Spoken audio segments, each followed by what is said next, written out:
From the early 1590s, at the beginning of his career, all the way through to its end, Shakespeare grappled again and again with a deeply unsettling question.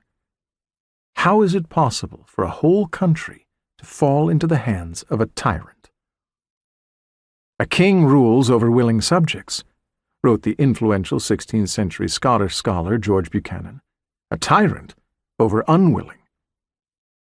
The institutions of a free society are designed to ward off those who would govern, as Buchanan put it, not for their country, but for themselves, who take account not of the public interest, but of their own pleasure. Under what circumstances, Shakespeare asked himself, do such cherished institutions, seemingly deep-rooted and impregnable, suddenly prove fragile? Why do large numbers of people knowingly accept being lied to? How does a figure like Richard III or Macbeth ascend to the throne? Such a disaster, Shakespeare suggested, could not happen without widespread complicity. His plays probe the psychological mechanisms that lead a nation to abandon its ideals and even its self-interest.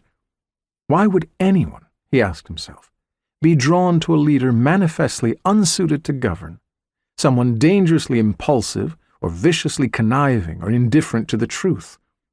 Why, in some circumstances, does evidence of mendacity, crudeness, or cruelty serve not as a fatal disadvantage, but as an allure, attracting ardent followers?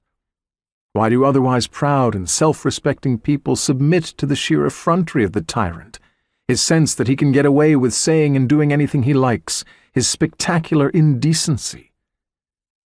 Shakespeare repeatedly depicted the tragic cost of this submission, the moral corruption, the massive waste of treasure, the loss of life, and the desperate, painful, heroic measures required to return a damaged nation to some modicum of health. Is there, the plays ask, any way to stop the slide toward lawless and arbitrary rule before it is too late? Any effective means to prevent the civil catastrophe that tyranny invariably provokes? The playwright was not accusing England's current ruler, Elizabeth I, of being a tyrant.